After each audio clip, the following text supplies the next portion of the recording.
Admittedly, I might be a bit late to the party, but my other setup where I built a snow globe kind of ended up in this alien, nightmarish thingy, so I thought I might try giving this a shot. And to build this powdery, colorful dust explosion, what we're going to set up are a few different particle systems and a few pyro simulations. So to get started, let's drop down a sphere, dive in there, set this one to be a polygon with a frequency of 10 and a uniform scale of 0.02, so really tiny.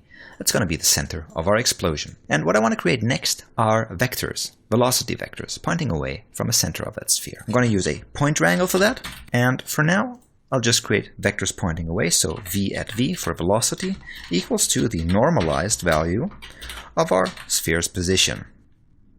Like this, highlight this, and we already had the visualizer enabled, so when you click the info symbol here and then on the V, you can enable or disable the visualizers for this vector here. So that yields this very uniform look, this very uniform star here. So let's add a bit of noise to that. And let's first add some high frequency noise to it using the random number generator. So we're just gonna multiply this by a random number, which will result in something like this. And then for the low frequency detail, I will multiply this again with some noise. And in order for that, I'll need a frequency and an offset to drive that noise. So let's create two floats. F for frequency. Let's just create that slider like this. Copy this. Call this one O for offset. And create that slider, that interface as well. Let's, for now, set our frequency to 33, 33, and 33. And here, let's multiply our velocity value by a simplex noise, so X noise. And we're going to use our current point position as a sample position, multiply this with the frequency, and add to it our offset. So we can drive it now, which results in vectors looking like this. And of course, huge mistake, I don't want floats up here, I want vectors. Like this. Let's start building our particle systems. Let's just disable the display of these vectors and drop down a popnet, which is just a variant of a dopnet. So let's wire this in here. And particles live in the same world as dynamic simulation do. That's within the dopnet, the dynamics operators, that is. And by default, when we hit play, our particle system is already looking particle-ish, promising. Let's enable real-time. So yeah, that's what they do. So let's tweak those settings a bit. I only want to emit on the first frame for now, so let's set the impulse activation to $FF equals to 1. So it's only active on the first frame, and then I want to emit 50 particles.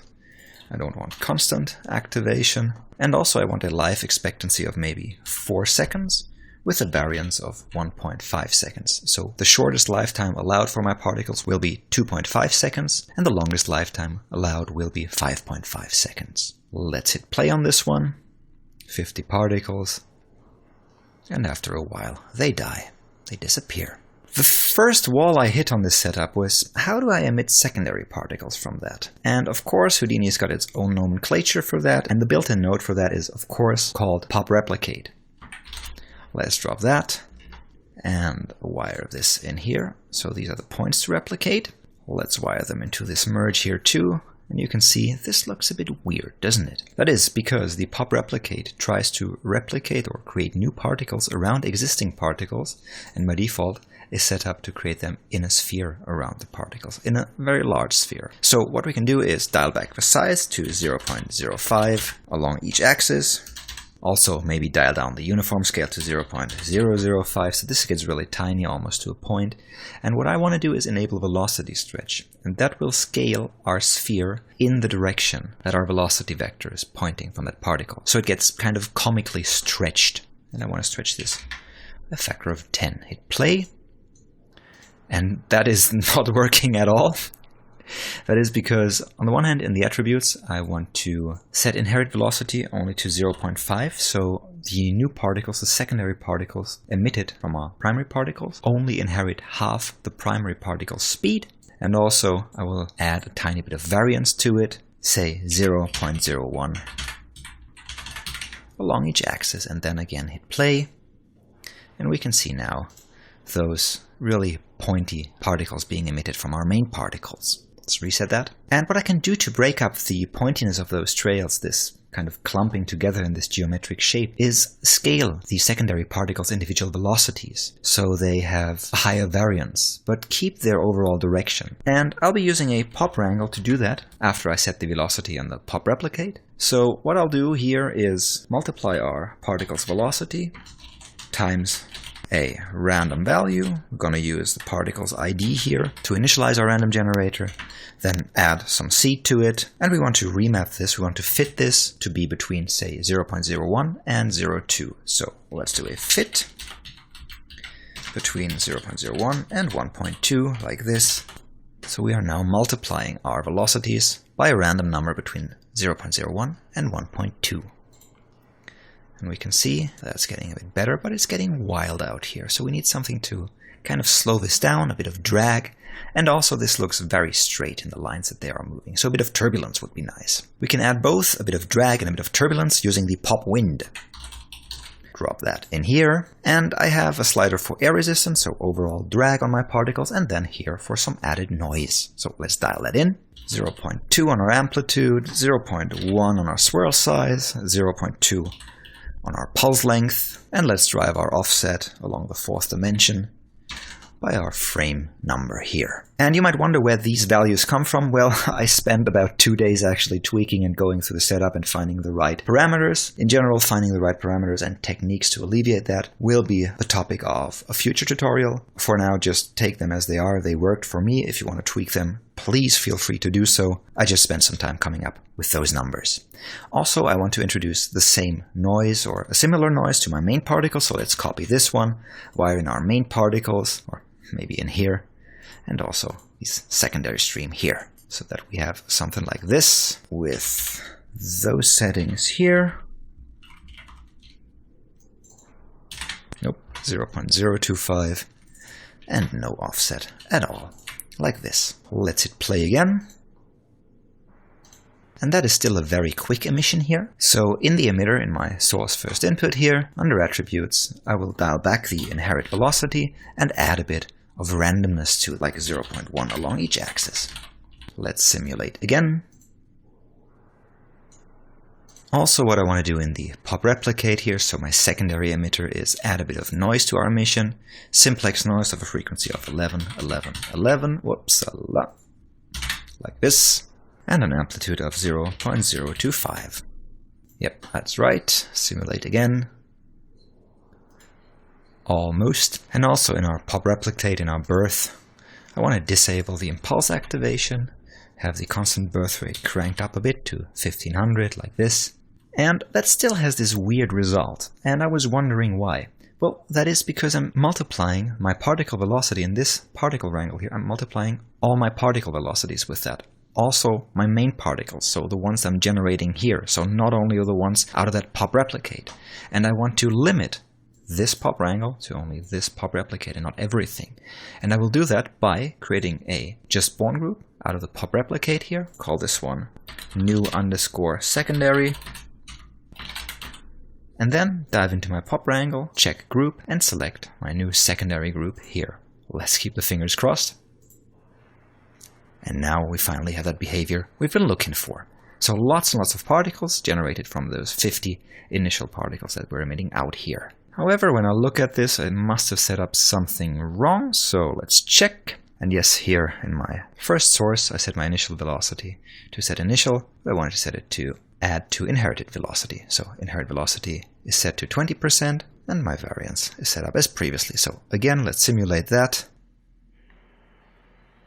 That looks a bit better. So this is kind of the archetypical particle simulation for this setup that we will repeat a few times here. So let's go over this. And let's disable everything for now except the source. So what we're doing here is initially emitting 50 particles, which then after a while die. Then we are exposing those to a bit of a pop wind, so they get slowed down over time and exhibit a bit of a noisy behavior in their movement, so they swirl around a tiny bit. And then we feed that into our pop replicate, which emits secondary particles from those primaries, looking like that, which after emission, on the one hand, we will scale their initial velocities with a random factor, resulting in this. and on the other hand we will expose them to a pop wind again, adding a bit of drag, slowing them down, and a bit of noise to make their movement a bit random, like this. So let's take this whole emitter system that we built, copy and paste it, and also let's create a merge so we can combine this and this system here. Let's just wire in both, and then this merge's output goes into the last slot of our subsolver like this. And for now, let's just work on that second emitter setup here. So for now, let's not wire in the merge, but let's wire in this setup here directly, which for now looks exactly the same as the previous one because we haven't changed anything. So let's do that. First, in the pop source, in the emitter. In the attributes, I want to dial back the variance to something like this. And under birth, on the one hand I want to emit more particles, say 200, and I want to emit them with a different seed, like that. So we should see a more dense particle field with 200 primary emitters, like that. Then in the pop wind, I want to increase the air resistance to say 2, so they get slowed down more aggressively. And let's dial back the noise amplitude, so there's no noise in this one. So far. Then in the pop replicate, under attributes, let's inherit only 3% of the original velocity, 30% that is, and dial back the variance too. Noise should stay the same. Shape, let's scale this one to be a bit bigger, but only a bit. And also, let's only scale this one slightly. Let's have a look. And also under birth, let's increase the particle's birth rate a bit. Also, let's get rid of this pop wrangle here. No need to scale those velocities separately. But in here, let's, on the one hand, decrease our air resistance, then increase our amplitude here a bit, and increase our pulse length to 1 like this.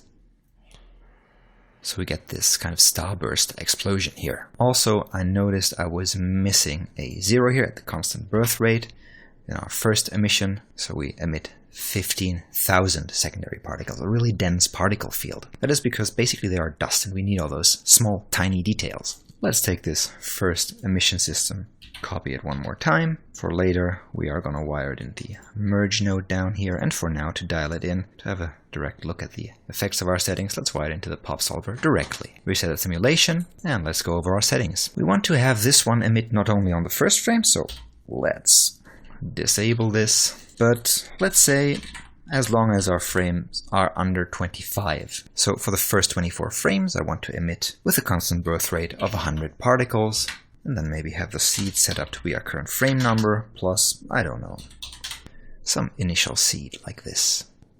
I want to inherit only 5% of our initial velocity with a very slow variance of 0.02.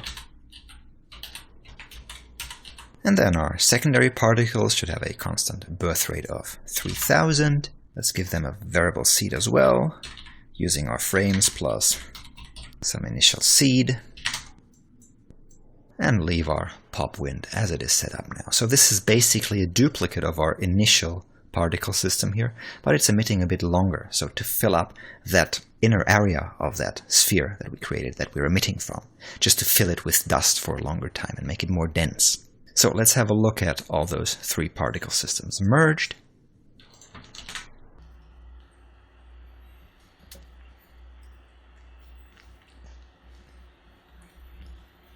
And of course, after a while this bogs down a bit, but that's the look I was going after. Up one level, and this is our main particle system. But what I want is add some Pyro simulation, so some volumetric smoke effects, to simulate that really fine dust that basically looks like smoke. So let me just copy this particle system, this popnet, and we will be using this copied particle system here as emitter for smoke, for Pyro. However, I don't want all these secondary particles here, I just want the main particles. So I will dive in this one and just disable the pop replicate nodes here. So just bypass them. So I end up with these loose particles from which I'm going to emit smoke. For that, those points, those particles, will need a density attribute, which they do not have yet. So let's create one using a point wrangle. As our particles are just points for Houdini, we're going to create a float called density. Let's use the particle's age to define the density. So as the particles age, the density gets less and less. We're going to do that by using the particle's age, dividing that by the particle's overall lifetime. And the result of that calculation will be 0 at first and 1 at the end of a particle's life. So we have to kind of turn this around so that this value is 1 at the beginning of a particle's life and 0 at the end. So let's just do 1 minus that value. And let's scale this one a bit. So parentheses around this one. And then let's scale this value by, say, 10. So it goes from 10 when the particle is newborn to 0 when the particle dies. Let's highlight this. That seems to work. We've got a density attribute here. Super. Save this. And while in theory I could directly use those points to emit smoke to generate a smoke volume, what I found out kind of works better is piping a trail sub in between with a trail length of 4, so I always preserve the last 4 points, the last 4 particles, resulting in a bit of a bigger area and a bit of a bigger emission in my smoke field, like this.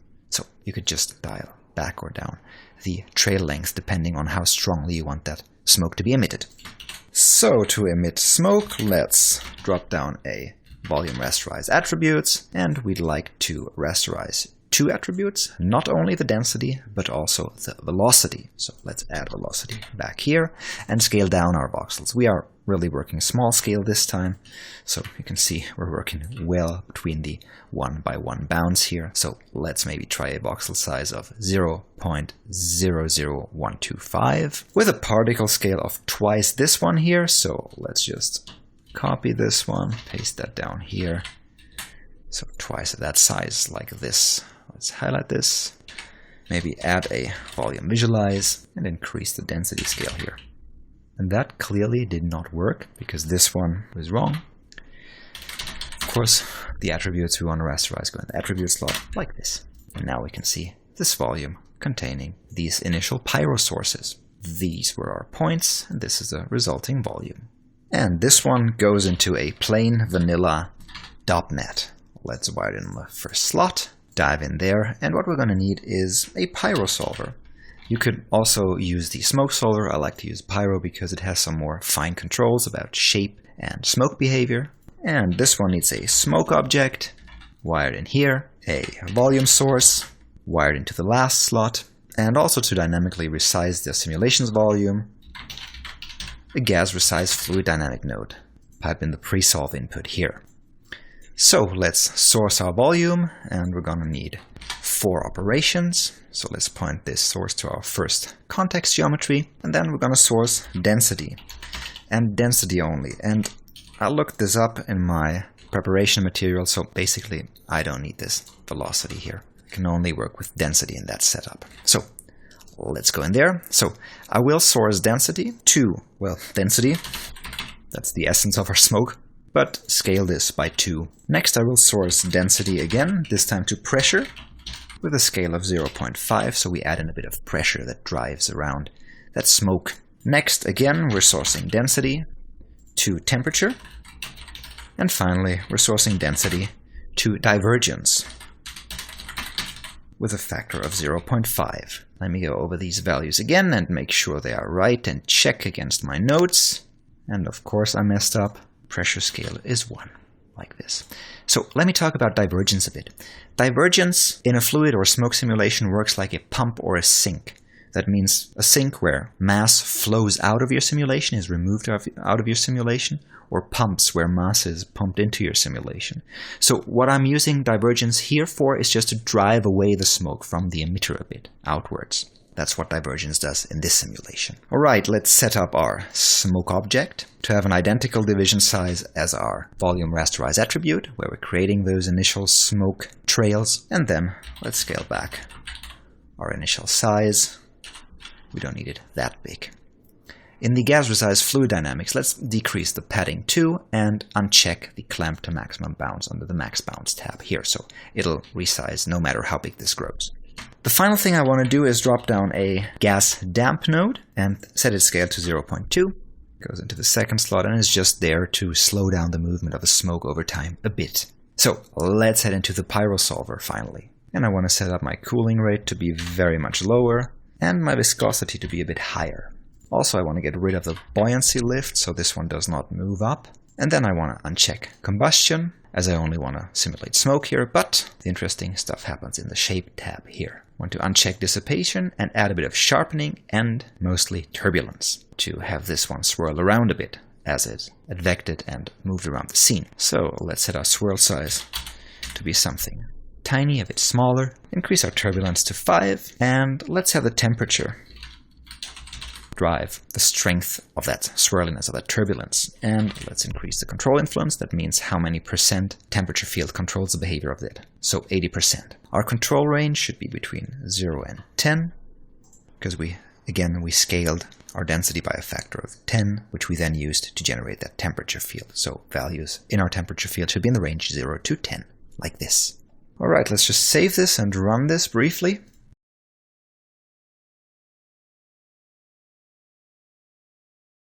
Alright, let's stop this. This simulates forever on this machine that I use for tutorial recording. Basically, simulations like that are a good reason for building a new workstation / why I built a new workstation. Let's just stop this here, reset it, head up one level, highlight our .NET here, and to load our simulation data back into the scene and to use it, let's use a .io node. We're just going to drag in this .NET here, select our smoke object, and let's just choose the smoke preset here. And basically, I'm only interested in velocity and density. Let's highlight this, play again, and you can see my simulation data is coming through here. So let's stop this again. Let's append a null to this one, and for once in a lifetime work properly, call this one out_pyro or out_smoke, doesn't matter, while it's in here. Also, let's copy this one.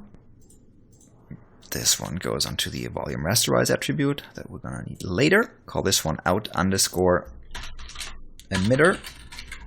and paste it one more time, wire it to the main popnet that we built. Call this one out_particles. Now, what I want to do is add some more particles, some secondary or tertiary or quaternary, some additional particles that are advected by our Pyro simulation to give a bit more detail and a bit more interplay between our simulations to the whole thing. For that, I will once more copy those two nodes here, the initial popnet with the adjacent null. Let's directly call this one out_aux_particles for auxiliary particles and dive into the popnet. And all we are doing here is moving down the solver a bit and then adding a single pop advect by volumes node in between here. So we want all of these particle simulations advected by some volume. And the volume source is the null that we just created, the outPyro, field name vel, that should be right. We don't want to scale our velocity. We do not want to treat this force as a wind. However, we want to scale it by 5 and set our advection method to trace for a bit more precise advection. And maybe as we have our main particle system, our auxiliary particle system here, let's also up here put our result of our smoke simulation like this. So these are the main 3 simulations we're currently running. The main particle system, the main smoke simulation, and the auxiliary particle system, where we basically took a copy of the main particle system and advected this with the velocity that was generated in our smoke sim. Let's save this and reset the scene. As I'm gonna render this in Redshift, as I'm only on a single workstation, don't have a render farm, and Redshift works pretty well for these kinds of shots, I cannot just simply merge those 3 simulations and just render this one single OBJ here. So instead, what I'll have to do is I will use the Pyro sim from this main node here. Let's call this one main_sim. Dive in again. So I will use this main node only to render the Pyro sim. And for the particles, what I'm going to do is create additional geo nodes here. Call this one main_parts for main particles. Copy this one more time. Call this one aux_parts for auxiliary particles. So the main particles, let's dive in there and drop down an OBJ merge so we can get from our main sim our main particles and merge them in here. So I can use this node here for particle rendering of our main simulation, and in here we'll do the same thing, object merge in our auxiliary particles. Perfect. And now let's talk a bit about particle scale, because that's one aspect that we didn't tackle yet. So back into our main sim and into our popnet, what I want to do is, after this pop wind here, or even before this pop wind, it doesn't matter, drop down a pop wrangle again and randomly generate a p-scale. That means a particle size for each particle. And let's be really cheap and simple here, just create a p-scale attribute and set that to a random value you generate by the particles ID attribute like this. Copy this 2 more times, and then let's just wire it in below the pop wind, a bit like this.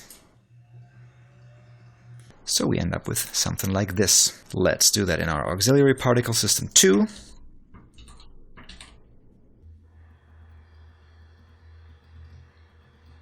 So we now have random p-scale values on our particles. Also, of course, we need to do that in our particle simulation that we're going to use for the main emitter. And yes, I should have done this previously. But hey, nobody's perfect. So here we finally have it. Okay, let's head to the topmost level here. And this is just tweaking it. And this just sprung out of many renderings, many tests that I rendered. And what I found looked good is to drop down a pointer angle after we merged our particles into this node here, and then drop an expression. And what I want to do in this pointer angle here is I want to scale up 15% of my particles and scale down another 15% of my particles. So let's just check if a random value that is generated out of my particles ID is bigger than 0.85. Then we're going to scale up our p-scale by the factor of 2. Let's just copy this, paste this one more time. So if it's smaller than 15 this time, we want to scale it by 0.5. Just like that. Let's dive in one more time, copy this whole node and do the same thing for our auxiliary particles. Pasting that node, but making sure that we also scale down all of our particles to only 60%. As they are auxiliary particles, I assume they are a bit smaller than the main particles, and 60% just looked good in the final rendering. Again, that's a value that I found out through many tests and tweaking. It's nothing that comes natural, so when you're building this the first time, of course you have to try and retry and retry. Let's check our setup in the Redshift OBJ tag under particles. Let's check render object as particles. And of course, I also added a scale multiplier here, really tiny, 0.00015. Again, if you would build this straight from the ground up and you know this by some magic happening before you build this, of course you would multiply this directly into your particle scale. However, this is just as the setup grew. That's a real life setup, so that's a bit messy, but that's where you end up tweaking the particle scale, like we do now. So did that for my main and auxiliary particles. Let's just head over to the main sim and the Redshift OBJ volume. Let's check. Yes, that's fine. The only thing lacking now is another additional auxiliary Pyro simulation that I created to give a bit more of a billowy center smoke for our whole dust explosion. I did that by creating another geo node, call this one aux_pyro. Then dive in here, drop down an object merge again, and I'm gonna wire in the out emitter. That's the main particle simulation that we use as a smoke emitter for our Pyro sim here, for this one. So let's copy those 3 nodes from our Pyro sim, head into our aux pyro here, and paste those nodes. Wire in our OBJ merge into the .NET here. Our .io itself should be set up correctly. Nope. Have to put it to the right smoke object. That is the smoke object from this simulation. And then within the .NET, I want to leave all those stuff unchanged, only in the volume source. What I want to do is dial back the pressure to 0 and increase our divergence to 8, so that will push out the smoke really broadly. And then in our Pyro solver, in the shape tab, on the one hand, let's add a bit of dissipation, 0.2 that is. Dial back the turbulence to 0.05 and adjust the pulse length and the turbulence itself, like this. And I think I decreased the control influence a bit. And then back on our main simulation tab here, I also decreased the viscosity to 0.25. And that should be it. Let's see how that looks. Let's stop this for now. I think my padding is a bit too big. Let's decrease that to 0.03 and resim. Yeah, that is just this billowy, very thick smoke for the inside, for the center of our explosion, so that it fills the center with some density. So those are the 4 components that I have in this setup. Quite a lot. Now what I'll have to do is light, shade and render this. And again, I'm going to use Redshift for that, as I'm on a single workstation, but with some GPUs. And the trick in creating those Redshift materials is using a Redshift material builder first to get some structure in your materials and then diving in there. And what I want to do for the particles is some really basic materials. Just some really poppy color, something like that, with a bit of translucency. And I'm going to use a color from a similar family, maybe a bit of a different hue like that, and add about 0.5 weight of translucency of backlighting. That's just as a starting point. No reflections on this one, on the particles, they should be dull. And this is my very, very basic particle material. Again, this is just a rough start. You can tweak your values here and there, which I did for the final rendering, but that's the broad overall concept. Extremely simple material. And I'm going to use a second material for the auxiliary particles too. Just in here, I dialed the hue values a bit more to the blue side, maybe even a bit further, yeah, like this. And then for the volume, let's drop down another Redshift material builder, dive in there, and let's just drop down a RS volume, Redshift volume here, which is wired into the volume slot here. And I just tinted the scatter basically, again in the same color range values of my particles. Also tinted the absorption. Let's just grab that one up here by middle mouse and holding middle mouse, which will give you that color selector here, extremely useful. And what I tend to do on smoke, or what I did with that smoke, is increase the scatter coefficient to say 100, and the absorption coefficient to 125. So a bit higher absorption than scattering, so we are simulating dust or smoke rather than vapor. So we're absorbing more than we are scattering. Then the only other trick there is for rendering this in Redshift is in the OBJ.